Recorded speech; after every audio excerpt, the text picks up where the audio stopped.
महिला डॉक्टरनं आत्महत्या केल्याच्या प्रकरणात धक्कादायक बाब समोर आली आहे। जिल्हा शासकीय रुग्णालयात डॉक्टर असलेल्या पतीनंच आत्महत्येस प्रवृत्त केल्याचा आरोप तिच्या बहिणीनं केला असून पोलिसात गुन्हा दाखल करण्यात आलाय।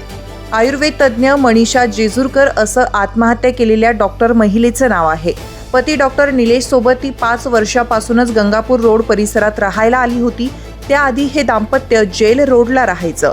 6 मार्चला घरात कुणी नसताना या डॉक्टर महिलेनं गळफास घेऊन आत्महत्या केली आहे। दरम्यान या घटनेनं परिसरात खळबळ उडाली आहे। डॉक्टर असलेला पती एका सहकारी डॉक्टरच्या घरातल्या साऱ्याच बारीक सारीक गोष्टी सांगायचा।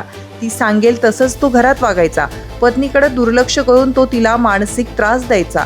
या त्रासाला कंटाळून बहिणीनं आत्महत्या केल्याचा आरोप थोरात यांनी केलाय। तशी फिर्याद पोलिसात दाखल करण्यात आली आहे।